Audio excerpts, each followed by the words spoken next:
Habari yako, nisikilize kwa umakini. Unatumia simu ya mkononi.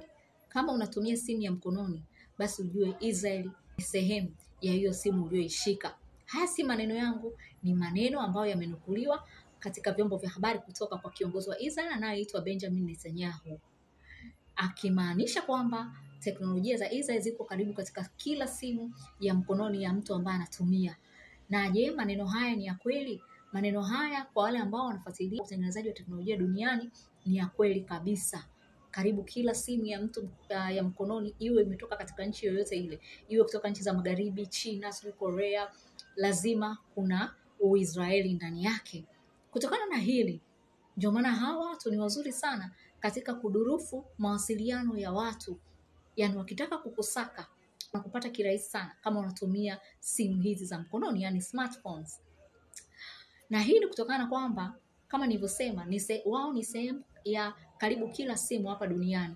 Kwa hiyo wanafahamu udhaifu wa makampuni mbalimbali ya simu. Kwa hiyo wanajua namna ya kucheza na hizi simu ili kuweza kupata taarifa wanazozitaka kama wanakutafuta. Lakini kitu kinachoshangaza ni kwamba pamoja na kuwa wako juu sana katika teknolojia wa Israeli, ilikuwaje tarehe 7 mwezi wa 10 mwaka 2023 Hamas wakaweza kuwavamia na kuteka mateka ambao wanao mpaka leo. Hiki ndio kitu ambacho kinashangaza wengi. Yaani Hamas wangeivamia Syria isingeshangaza wengi. Hamas wangeivamia Lebanon isingeshangaza wengi. Lakini Hamas wamewezaje kuvamia nchi ambayo ina nguvu sana, ina mkono katika teknolojia ya mawasiliano, karibu katika kila nchi, katika kila kampuni ya mawasiliano wana mkono. Inakuwaje mkaweza kucheza nao, mkapanga mipango na kuweza kuvamia ardhi yao na wao wasijue? Hiki ndio kitu wengi wanachojiuliza. Haya, nisikilize nikueleweshe vizuri. Kwanza kabisa unatakiwa kufahamu kwamba ukishamwangalia adui yako, ukamjie yuko katika level gani, basi wewe unatakiwa uwe katika level ya tofauti na yeye. Hamas wameiangalia Israel kwa umakini. Ni watu ambao wako nao karibu, wamepakana nao.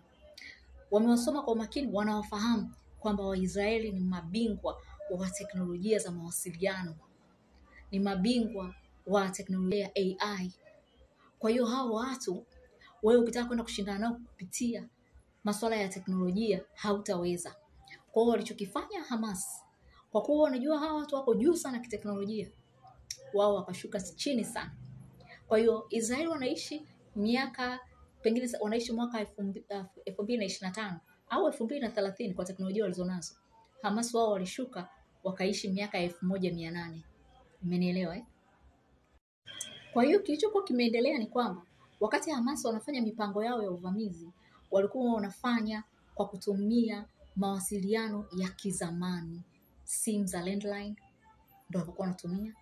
Lakini pia kama wanataka kutumiana message, hawatumiani message kwenye simu bali wanapeana barua. Hivi ndivyo habari zinavyosemekana, mimi simu humo. Umeona? Wanapeana barua.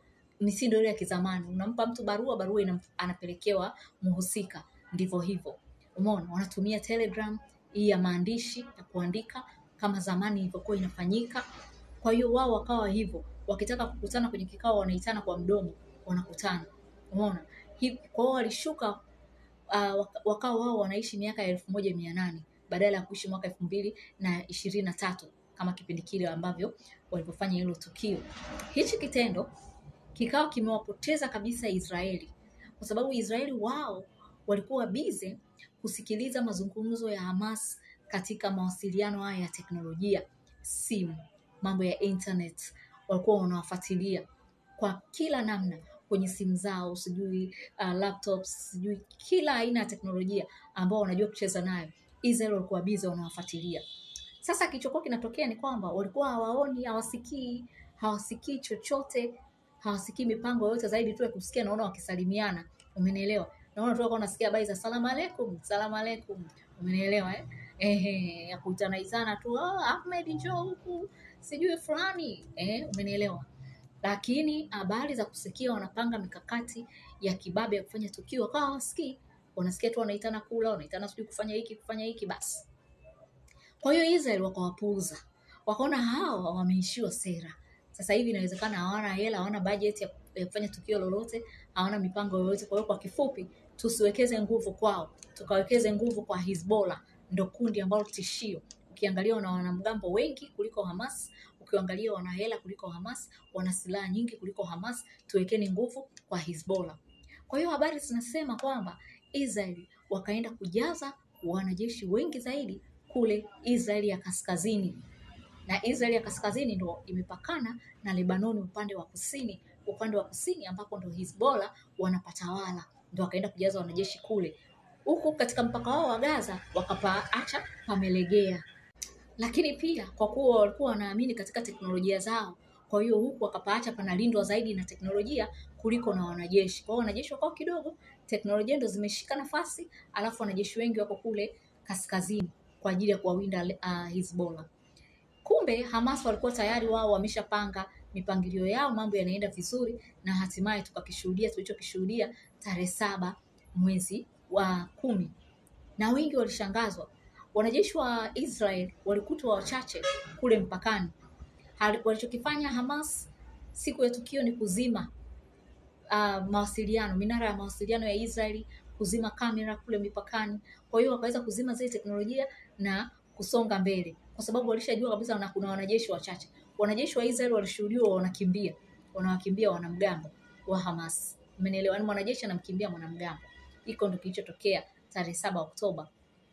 Kwa hiyo hii kitu iliwastua sana Israel, kwa wakaanza kujiuliza walikuwa wanatumia nini hao. Ndio kugundua kwamba okay, kumbe hao wameamua kurudi kutumia teknolojia za zamani sana. Kwa hiyo sisi tulifocus katika kuwachunguza kwa teknolojia za kisasa. Kumbe hao watu wako katika teknolojia ambazo hazichunguziki kutokana na kwamba zimeshaisha muda wake. Na hata sasa wana mateka toka mwaka 2023 mpaka leo Israel wanashindwa kukomboa mateka kijeshi, na badala yake mpaka wakae chini na Hamas ndio Hamas waweze kuwaachia hao mateka. Hii ni kutokana na kwamba kama nilivyosema, kuwakamata hawa watu kujua walipo ni kazi, kwa sababu mawasiliano ambao wanawasiliana na wanatumia kuwasiliana wao kwa wao ni ya kizamani sana.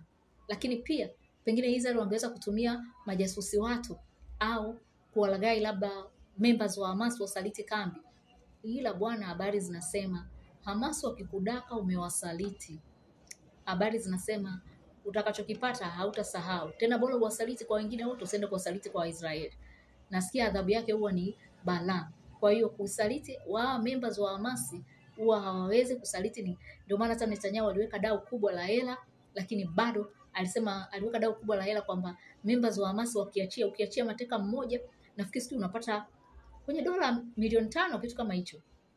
Umeona? Lakini hawajaachia mpaka leo, kutokana na kwamba adhabu yake huwa si cha mtoto na lazima wakudake. Kukudaka lazima. Kwa hiyo vijana wa Hamas huwa hivyo. Lakini kingine kama unavyojua hizi si harakati tu za ardhi, bali pia ni harakati za kidini. Kwa hiyo mwisho wa siku wanafuata na ile misingi yao ya dini yao. Kwa hiyo kusaliti kwa ajili ya kwenda kufanya kazi na mtu wa dini nyingine kwao inakuwa ni ngumu sana. Wako tayari kufa. Kwa hiyo haya ndio mambo ambayo yanaendelea. Kwa hiyo tunaona katika hizi mbio za teknolojia hapa duniani ni kwamba hata uwe na teknolojia nzuri kiasi gani, tunaona lazima kuna wajanja watakuja, watajua namna ya kucheza na teknolojia zako, na mambo yatatokea ambayo yametokea kama tuliyoyaona kule Israeli. Na mpaka sasa hivi Hamas wanazidi kuonyesha kama nilivyosema kwamba bado wanaendelea kuona uwezo wa kucheza na Israeli, kwa sababu Israeli mpaka sasa hivi wanashindwa kugundua maandaki yalipo, japo wana teknolojia nyingi za kuweza kugundua. Na haya mambo nitayaongea katika grupu juu ya teknolojia za Hamas, za Israel, kwa nini zinashindwa kugundua maandaki ya Hamas. Nitaelezea vizuri kule katika WhatsApp. Huwa naongea kwa dakika 20, ni shilingi 5,000 tu kwa mwezi. Kwa nyinyi mnaotaka kupata hizi audio za WhatsApp za kila siku, namba ni 0745861107. Mimi ni Rachel Robin na hii ni Robin Media. Usisahau kusubscribe hapo chini ili uwe kwanza kupata video zangu nzuri zinazoelimisha, zinazokufungua macho kwenye masuala ya dunia kama hizi.